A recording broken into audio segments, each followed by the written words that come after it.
महाराष्ट्र में नई सरकार को लेकर हलचल तेज हो गई है। दिल्ली के लिए रवाना हुए देवेंद्र फडणवीस एकनाथ शिंदे के भी दिल्ली जाने की संभावना जताई जा रही है। देवेंद्र फडणवीस से शिंदे की मुलाकात हो सकती है। एकनाथ शिंदे को डिप्टी सीएम बना सकती है बीजेपी। तो सूत्रों से ये जानकारी मिली है। शिंदे गुट के 13 विधायकों को मंत्री बनाया जा सकता है। तो 8 विधायकों को कैबिनेट मंत्री बनाया जा सकता है, 5 विधायकों को राज्य मंत्री बनाया जा सकता है। महाराष्ट्र में नई सरकार को लेकर हलचल तेज होती हुई नजर आ रही है। इस बीच ये भी खबर है कि बीजेपी नेता और महाराष्ट्र के पूर्व मुख्यमंत्री देवेंद्र फडणवीस दिल्ली के लिए रवाना हो गए हैं। वहीं सूत्रों के मुताबिक बीजेपी और शिंदे गुट मिलकर सरकार बनाने का दावा पेश कर सकते हैं, जिसमें बागी एकनाथ शिंदे को भाजपा डिप्टी सीएम बना सकती है और शिंदे गुट के 8 विधायकों को कैबिनेट मंत्री और 5 को राज्य मंत्री बनाया जा सकता है। तो देवेंद्र फडणवीस से शिंदे की मुलाकात हो सकती है। महाराष्ट्र में सियासत तेज होती हुई नजर आ रही है। एकनाथ शिंदे को डिप्टी सीएम बनाया जा सकता है, ये बड़ी जानकारी सामने आ रही है। शिंदे गुट के 13 विधायकों को मंत्री बनाया जा सकता है और 8 विधायकों को कैबिनेट मंत्री में जगह दी जा सकती है। बड़ी जानकारी, 5 विधायकों को राज्य मंत्री बनाया जा सकता है।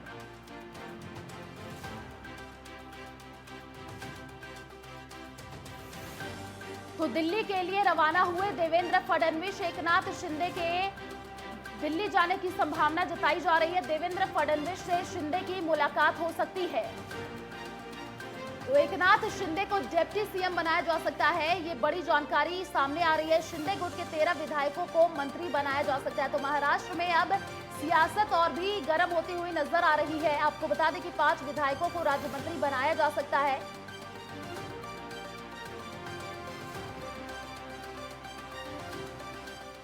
और इसी खबर पर अधिक जानकारी के लिए संवाददाता गुलशन सैफी हमारे साथ दिल्ली से लाइव बने हुए हैं। गुलशन, देखिए, अब महाराष्ट्र में जो सियासत है गर्माती नजर आ रही है। ऐसा कहा जा रहा है कि एकनाथ शिंदे को डिप्टी सीएम बनाया जा सकता है। अभी वो मुलाकात भी देवेंद्र फडणवीस से कर सकते हैं, दिल्ली के लिए रवाना होंगे। क्या अभी अपडेट मिल पा रही है? जी बिल्कुल, देखिए देवेंद्र फडणवीस कुछ ही देर में जब दिल्ली पहुंचेंगे तो दिल्ली पहुंचने के बाद वो बीजेपी आला कमान से मुलाकात करेंगे, क्योंकि उनको दिल्ली तलब किया गया है। दिल्ली जानना चाहती है आखिर बीजेपी जो दिल्ली में है इस वक्त, आला कमान वो जानना चाहता है। मैं आपको एक उदाहरण देना चाहूंगा कि आखिर क्या वजह हो सकती है कि देवेंद्र को दिल्ली इस तुरंत तत्काल प्रभाव से बुलाया गया है। मैं आपको बता दूं कि कल देर शाम जो देवेंद्र फडणवीस मुंबई वाले घर में, उनके घर पर एक कोर कमेटी की बैठक हुई थी। उसके बाद उनको दिल्ली तलब किया गया है और दिल्ली तलब करने के पीछे फिलहाल यही कयास लगाया जा रहा है। मैं आपको बता दूं कि जिस तरह 2.5 साल पहले अजीत पवार के साथ देवेंद्र ने मिलकर के सरकार बनाई थी, लेकिन बाद में शरद पवार के जो दबाव था वो अजीत पवार उस दबाव को मानते हुए पलट गए थे और सरकार बनते बनते रह गई थी। तो शायद बीजेपी आलाकमान जानना चाहती है कि आखिर देखिए 145 की संख्या चाहिए, तो क्या वो नंबर हमारे पास है? क्योंकि 39 विधायक शिंदे गुट में होने का दावा कर रहे हैं, तो वहीं 105 बीजेपी के पास है। तो बीजेपी इस बार फूक फूक कर कदम रखना चाहती है कि वो सरकार बनाने के लिए पर्याप्त नंबर है, या विरोधी खेमे में किस किस से बात चल रही है, किन किन विधायकों से उन्होंने जो बात करके सहमति जुटा ली है और किन किन दलों से उन्होंने बात कर ली है। पूरा विस्तार जानना चाहता है आला हाईकमान, इसलिए देवेंद्र को दिल्ली तलब किया गया है और निश्चित मुलाकात के बाद कोई बड़ा खुलासा भी हो सकता है। जी गुलशन, देखिए कि ये भी कहा जा रहा है कि कई मंत्री को वहां पे कैबिनेट में भी जगह दी जाएगी, राज्य मंत्री का भी दर्जा दिया जाएगा। अभी कुछ नाम सामने आ पाए हैं कि किसको कौन सी जगह मिलने वाली है? मैं आपको बता दूं कि इस पूरे प्रकरण में पहले अगर हम बात करें एकनाथ शिंदे से शुरुआत करते, एकनाथ शिंदे ने उप मुख्यमंत्री बनने की मंशा जाहिर की थी। तो अभी जो वो लगता है बीजेपी ने सॉफ्ट एक इशारा कर दिया है कि शायद एकनाथ शिंदे को जो अगर नई सरकार का गठन होता है तो, क्योंकि वर्तमान में तो ऐसा नहीं है, लेकिन अगर नई सरकार का गठन हुआ तो एकनाथ शिंदे को उप मुख्यमंत्री बनाया जा सकता है, इसमें कोई दो राय नहीं है।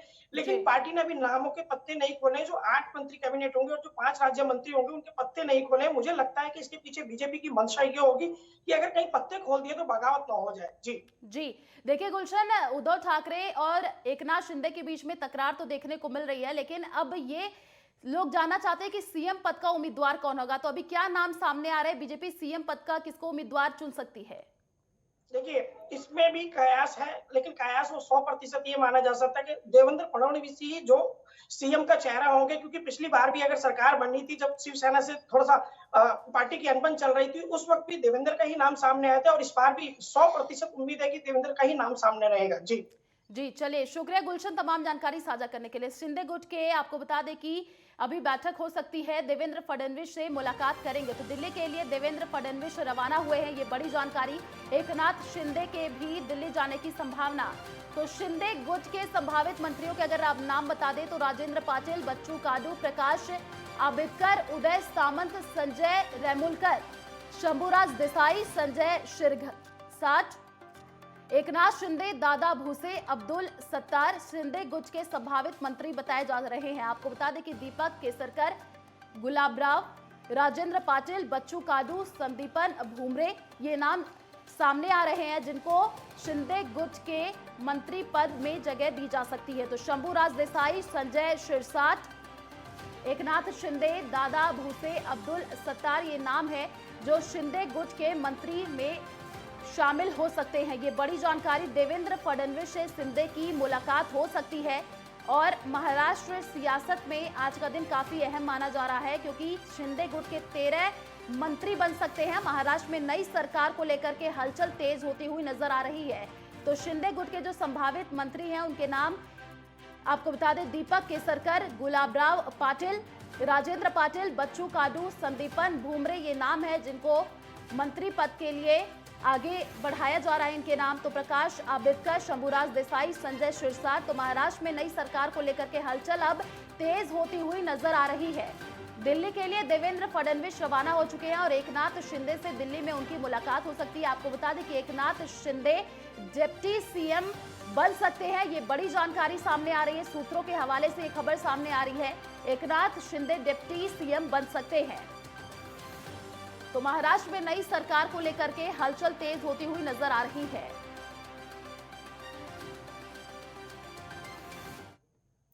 मुंबई से बड़ी खबर, सीएम उद्धव ने कैबिनेट की बैठक बुलाई है। दोपहर 2:30 बजे कैबिनेट की बैठक बुलाई गई है। सियासी संकट के बीच कैबिनेट की यह अहम बैठक मानी जा रही है। आपको बता दें कि सीएम उद्धव ने कैबिनेट की बैठक बुलाई है। मुंबई से ये बड़ी जानकारी सामने आ रही है। दोपहर 2:30 बजे कैबिनेट की बैठक बुलाई गई है। तो सियासी संकट के बीच कैबिनेट की ये बैठक काफी अहम मानी जा रही है। तो मुंबई से ये बड़ी जानकारी, सीएम उद्धव ने कैबिनेट की बैठक बुलाई है। दोपहर 2:30 बजे कैबिनेट की ये बैठक बुलाई गई है और ये बैठक काफी अहम मानी जा रही है क्योंकि सियासी संकट के बीच में ये बैठक बुलाई गई है।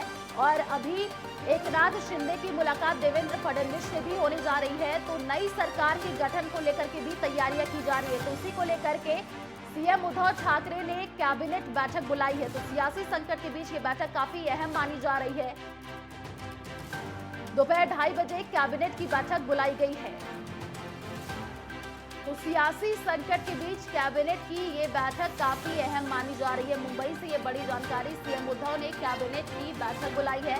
दोपहर 2:30 बजे कैबिनेट की ये बैठक बुलाई गई है।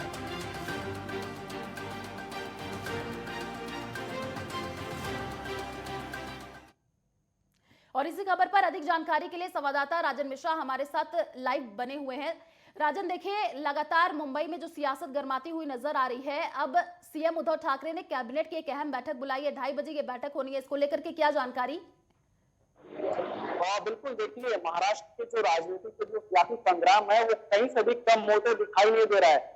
आपको बता दो कि विधानसभा में जो विधान परिषद में जो विरोधी पक्ष के नेता है प्रवीण दरेकर ने राज्यपाल को चिट्ठी लिखी और कहा कि महाराष्ट्र सरकार जो है महाविकास आघाड़ी की जो सरकार है वो अल्पमत में है और ऐसे में 21 जून, 22 जून और 23 जून को करोड़ों का प्रस्ताव पास हुआ है। तो ऐसे में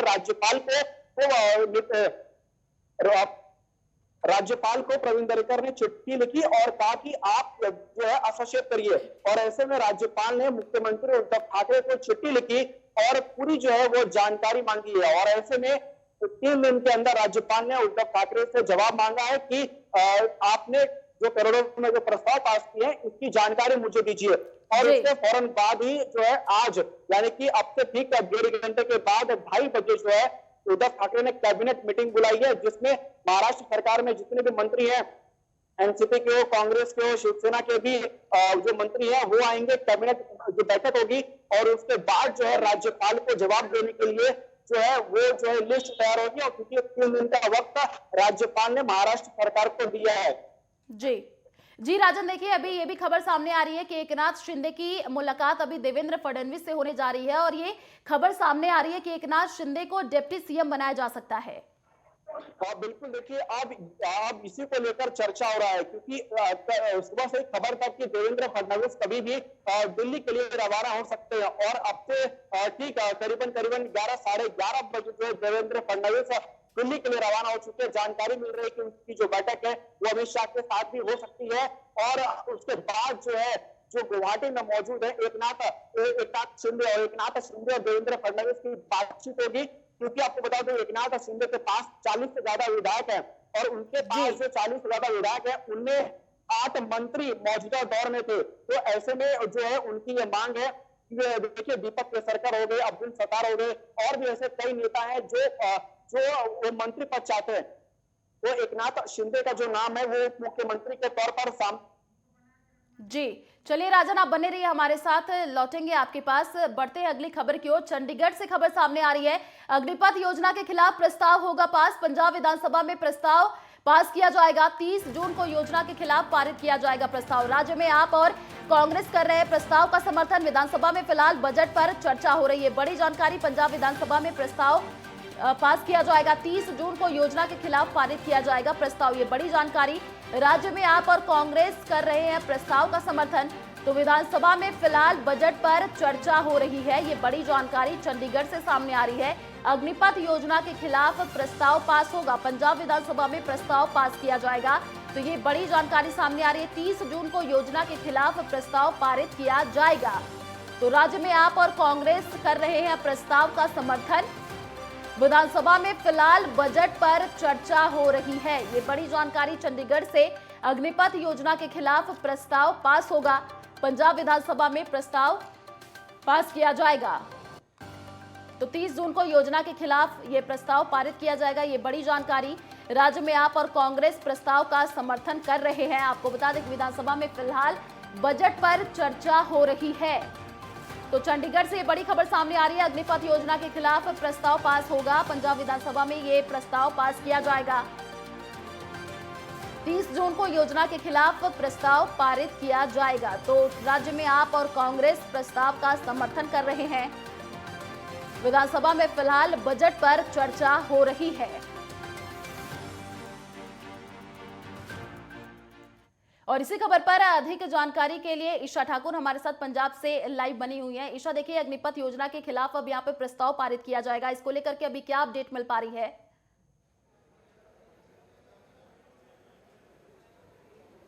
जी आयुषी, देखिए जिस तरीके से पंजाब विधानसभा के बजट सत्र की अगर बात करें, आज चौथे दिन की कार्यवाही सुबह 10 बजे से शुरू हो चुकी थी और अभी भी बजट पर यहाँ पर चर्चा की जा रही है। लेकिन इसी बीच जो नेता प्रतिपक्ष हैं और कांग्रेस के वरिष्ठ नेता प्रताप सिंह बाजवा की तरफ से अग्निपथ योजना को लेकर जो मुद्दा है ये उठाया गया। केंद्र सरकार की तरफ से सेना भर्ती को लेकर जो ये अग्निपथ योजना लाई जा रही है, इसके खिलाफ प्रस्ताव लाने की मांग यहाँ पर उठाई नेता प्रतिपक्ष प्रताप सिंह बाजवा ने, जिसे स्वीकार भी किया है पंजाब के मुख्यमंत्री भगवंत मान ने। तो ऐसे में क्योंकि सदन की कार्यवाही 30 जून तक चलेगी और 30 जून तक ये बजट सत्र चलने वाला है और 30 जून की सुबह जो अग्निपथ योजना है उसके खिलाफ प्रस्ताव लाया जाएगा और उस प्रस्ताव को सीधा राज्यपाल के पास भेजा जाएगा। यहाँ पे सदन के भीतर पंजाब के मुख्यमंत्री की तरफ से बकायदा दूसरे राज्यों से भी आग्रह किया गया है कि वो भी विधानसभा में अग्निपथ योजना के खिलाफ प्रस्ताव लाए और इसे केंद्र को भेजे। तो ऐसे में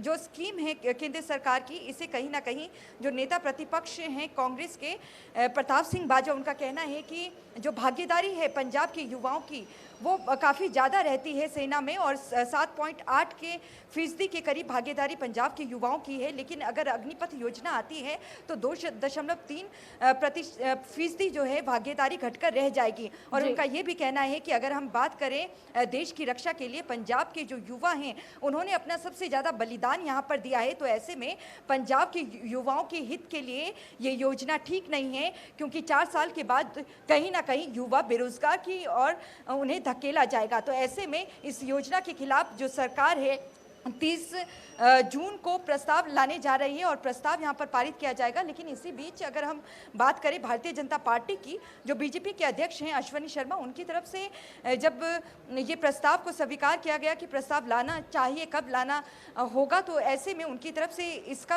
विरोध भी किया गया। उनका कहना है कि ये युवाओं के फेवर में ही है और देश के फेवर में है, लेकिन अब 30 तारीख का इंतजार करना होगा जब अग्निपथ योजना के खिलाफ जो आम आदमी पार्टी की पंजाब सरकार है वो अपना प्रस्ताव लाएगी और सीधा राज्यपाल को भेजेगी। जी चलिए, शुक्रिया ईशा तमाम जानकारी साझा करने के लिए।